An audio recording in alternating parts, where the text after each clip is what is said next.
Di sana akhirnya memutuskan bagaimana BPKN akan menjadi suatu lembaga, institusi negara yang bisa melindungi konsumen yang dirugikan. Jadi mungkin nanti pionirnya mungkin Doktif ya yang akan menjadi jalan pembuka bagaimana konsumen Indonesia bisa melaporkan kerugian yang sudah didapatkan. Ya, oke, yang pertama. Yang kedua adalah hari ini pelaporan dari Dr. Richard ya. Melaporkan Doktif atas kasus suplemen White Tomato, pencemaran nama baik, dan dengan perkataan Doktif yang mengatakan bahwa suplemen White Tomato itu apa bilangnya pada saat itu? Pak Adi, coba Pak Adi datang, silakan sebagai lawyernya Doktif. Ya. Coba mungkin bisa dilanjutkan. Terkait dengan laporan ya, kalau laporan dari saudara Richard itu soal pelaku usaha yang diduga merendahkan barang dan atau jasa yang lainnya. Terus ada junto pasal pencemaran nama baiknya juga.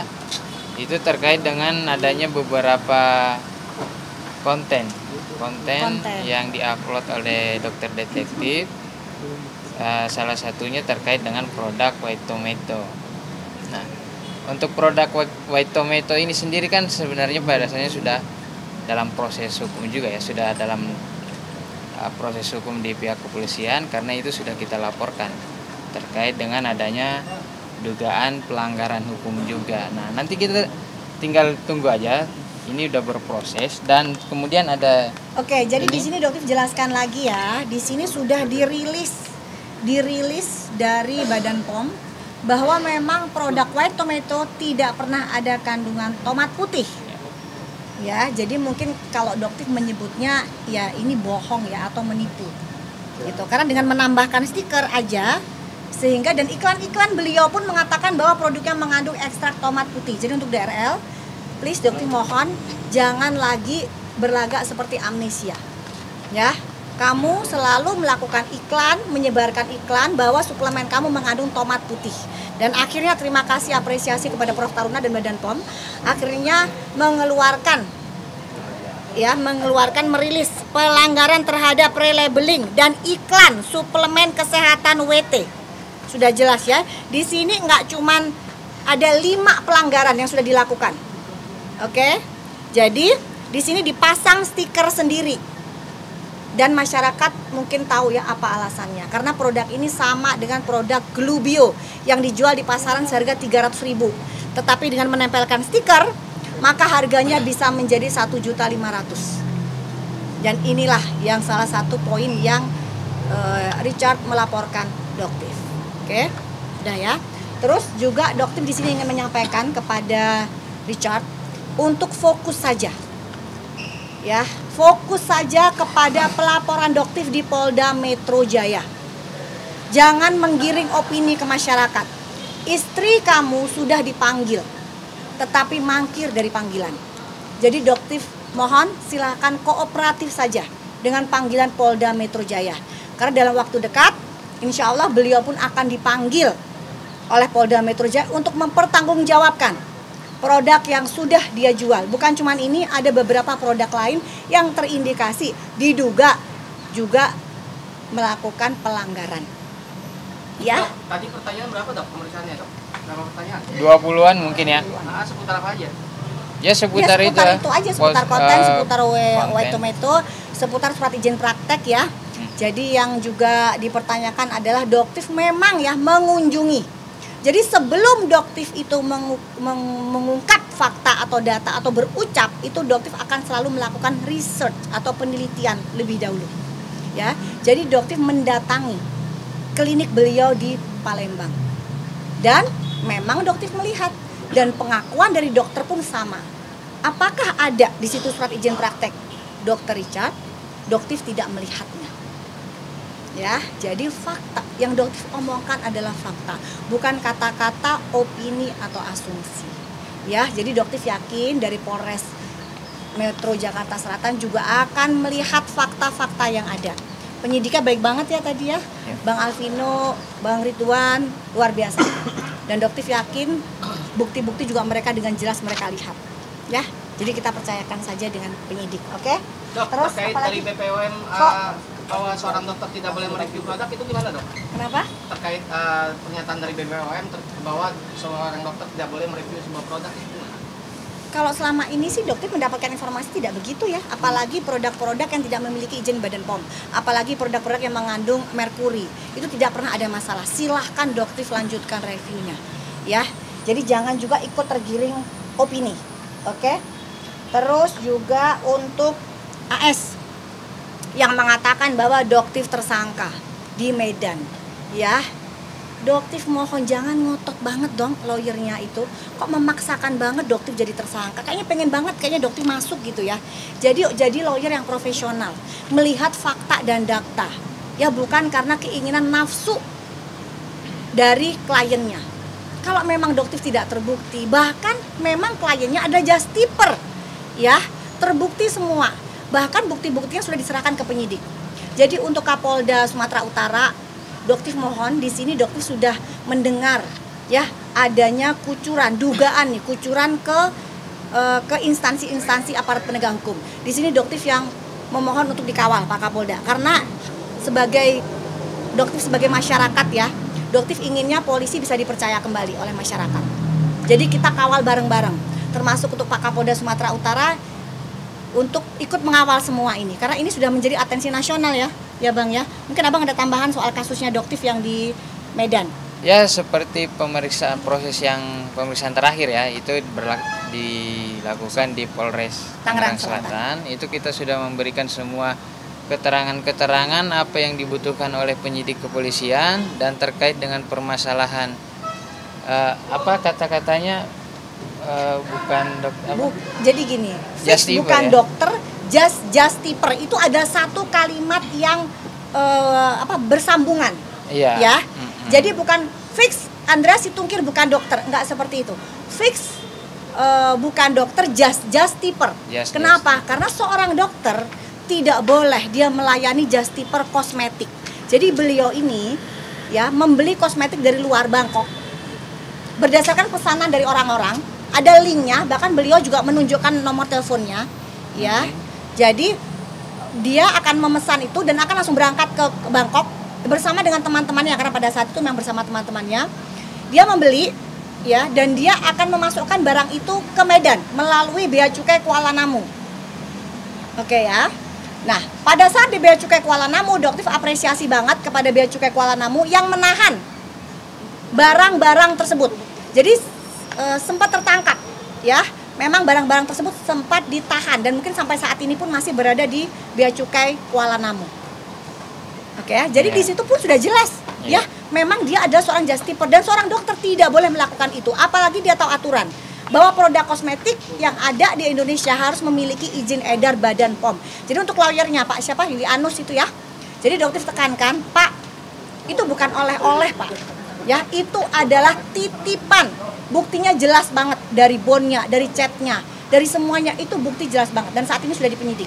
Jadi Doktif mohon meskipun sebagai lawyer membela kliennya, tapi kalau kliennya salah lebih baik nasihati, bukan untuk menggiring opini masyarakat. Dok, per hari ini berdasarkan informasi dari ya kita Bayfon ya, termasuk saya Bayfon tadi terhadap Julianus, bahwa hari ini sudah ditetapkan tersangka oleh penyidik Polres Tabes Medan dan Julianus juga memegang SP2 HP-nya Dok. Itu gimana? Dok? Kita akan tunggu pemberitahuan resminya kalau seperti itu. Semoga cepat kami terima ya, karena sampai detik ini saya belum terima sebagai kuasa hukum Doktif, saya belum terima pemberitahuan tentang yang dimaksud tadi. Dan sekali lagi apapun yang terjadi, misal Doktif sebagai tersangka, apakah Doktif malu? Tidak. Doktif bangga. Kenapa? Doktif ditersangkakan kenapa? Karena membongkar kedok mereka. Tidak ada sedikit pun Doktif takut apalagi malu. Doktif siap kok hadapin semuanya. Doktif terjun ke sini dengan segala risikonya. Ya Pak ya, sudah tahu banget. Karena di sini adalah mafia skincare yang cukup besar, ya, dengan segala risikonya, nyawa, harta semua sudah Doktif kerahkan untuk masyarakat, ya. Alhamdulillah juga kan kalian kemarin lihat bagaimana Doktif tidak meminta datang ya, Doktif diundang sebagai undangan di Komisi 6 dan akhirnya kita mendapatkan kesepakatan. Ketok palu, bukan cuma sekedar curhat-curhat, yang hanya menghabiskan waktu. DPR itu bukan ajang curhat, ya. Kita ke DPR itu untuk meminta keadilan, ya, dan keadilan untuk masyarakat, bukan keadilan untuk owner skincare. Dok, izin klarifikasi soal foto yang beredar dengan suaminya Dr. Reza Gladys itu seperti apa mungkin dok yang beredar di dunia makanya? Doktif kan sudah menyerahkan ke penyidik. Jadi Doktif tidak akan gini, terlalu banyak fitnah yang beredar. Jadi kalau Doktif klarifikasi satu-satu hanya menghabiskan energi dan waktu. Karena Doktif tidak pernah yang namanya melakukan penyebaran penggiringan opini dengan buzzer. Ya. Jadi Doktif menyerahkan semuanya ke penyidik. Ya, jika memang Doktif terkait, mungkin hari ini Doktif nggak akan berada di sini. Betul ya Pak ya? Nggak akan mungkin berada di sini. Tapi selama ini sampai detik ini tidak ada satupun bukti ya yang mengaitkan Doktif, apalagi dikatakan sindikat. Itu adalah fitnah yang sungguh-sungguh keji. Ya, tapi sekali lagi Doktif bersyukur alhamdulillah di kondisi Doktif yang terzolimi itu doanya Doktif pasti makbul. Ini adalah kesempatan emas. Jadi Doktif nggak pernah merasa tertekan, depresi, enggak, malah Doktif merasa bersyukur luar biasa. Ya, karena fitnah ini akan meningkatkan Doktif ke derajat yang jauh lebih tinggi. Dan masyarakat utamanya, visi dan misinya Doktif adalah membuat masyarakat jauh lebih cerdas. Dan sekarang Doktif melihat alhamdulillah masyarakat lebih cerdas dalam memilih skincare. Gitu. Mungkin Bang Ade ada pesan? Cukup. Oke ya. Dok, ini yang soal Dr. Richard Lee yang mualaf demi untuk meningkatkan produknya lagi itu benar? Masyarakat yang bisa melihat. Karena memang per Januari kemarin kan kita lihat beliau juga masih ke gereja. Jadi biarkan masyarakat yang menilai. Masyarakat akan, yuk kita ajak masyarakat untuk berpikir dengan sendirinya. Ya. Mereka mau menggiring opini seburuk apapun ke Doktif, tetap pertolongan Allah itu yang Doktif harapkan, bukan pertolongan giringan buzzer. Ya, Doktif nggak akan mengeluarkan sepeser pun untuk membayar buzzer, tidak akan pernah. Ya, oke guys ya, makasih ya buat semuanya. Oh iya, ada juga untuk kasusnya AS ya. Doktif juga ada nih laporan AS. Jadi AS ini melaporkan, iya. Jadi dia ini memang karakternya orangnya ingin menjadikan semua orang tersangka yang melawan dia. Ya, jadi Doktif juga mohon nanti mungkin kita akan minta perlindungan dari Pak Kapolda ya untuk beberapa korban dari fitnahan AS ini.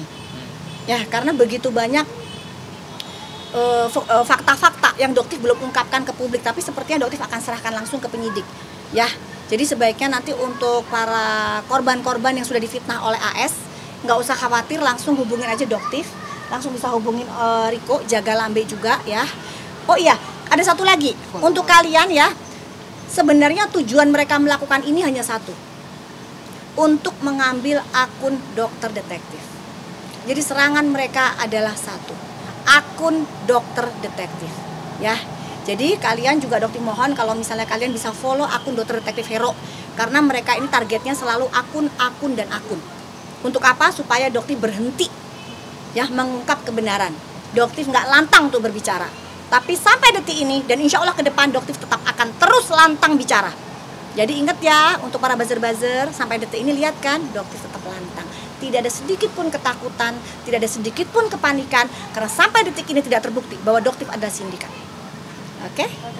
Thank you ya guys ya, selamat berpuasa. Insya Allah nanti ya Doktif baru mau tanya nanti prosedurnya seperti apa. Apalagi sekarang hari ini dikabarkan teknik kita lagi ulang tahun ya. Selamat milad buat teknik kita gitu. Terus juga untuk untuk follower Doktif yang dokter detektif 4 juta, Doktif bakalan ajakin kalian untuk umroh 10 orang. Ayo siapa yang mau? Ayo. Udah pada follow belum? Kali aja ke bagian umroh ya. Umroh bareng Doktif 10 Doanya orang. seperti apa Dok mungkin buat kita yang hari ini ulang tahun gitu? Teknik kita diberikan kekuatan ya, ketabahan, dan terus untuk bisa berbicara lantang. Karena yang selama ini Doktif lihat, rasakan, beliau adalah orang yang berbicaranya cukup lantang. Oh iya, ada satu lagi soal penyogokan 2 miliar. Ya, oke, Doktif sampaikan ya, ini sebagai terakhir ya, sebagai teman-teman terakhir informasi. Jadi teknik kita bercerita kepada Doktif, beliau menerima uang sebesar 2 miliar dari DRL sebagai uang tutup mulut. Tutup mulut apa? Ini berdasarkan versi cerita dari NM, bahwa DRL ingin NM tidak lagi berkoar-koar soal saham yang diminta oleh DRL sebesar 20% kepada owner brand D inisial M. Nah, ini yang Doktif sesalkan. Jika kamu koar-koar soal pemerasan, bagaimana dengan diri kamu sendiri yang diduga meminta saham 20% kepada brand owner dengan inisial brand owner D inisial M? Ya, di saat owner brand tersebut sedang jatuh. Ya. Apakah itu juga tidak disebut dengan pemerasan? Saham 20% dan NM diminta untuk tutup mulut. Akhirnya ditransferlah senilai 2 miliar rupiah. Jadi yang bisa kita lihat sekarang DRL mulai berkoar-koar lagi. Kenapa? Karena NM sudah masuk. Ya, jadi dianggap NM sudah nggak bisa berkoar-koar lagi. Ya, jadi sehingga dia bisa mulai lagi untuk berbicara. Ya, jadi DRL fokus aja di kasus kamu Polda Metro Jaya. Istri kamu silahkan penuhi panggilan. Kamu pun akan dipanggil dalam waktu dekat. Paling lambat minggu depan kamu akan dipanggil juga. Ikutin semua prosedurnya. Bertanggung jawab terhadap kerugian masyarakat yang sudah kamu sebabkan. Oke, belajarlah menjadi dokter yang gentle. Karena sebentar lagi kamu pun akan diadili oleh Mahkamah Kode Etik Kedokteran Indonesia. Oke ya guys ya. Oke. Makasih ya, selamat berbuka puasa. Salam cerdas bareng Doktif, Dokter Detektif. Bye. Dok, umrohnya kapan dok? Mau dok? 4 juta ya.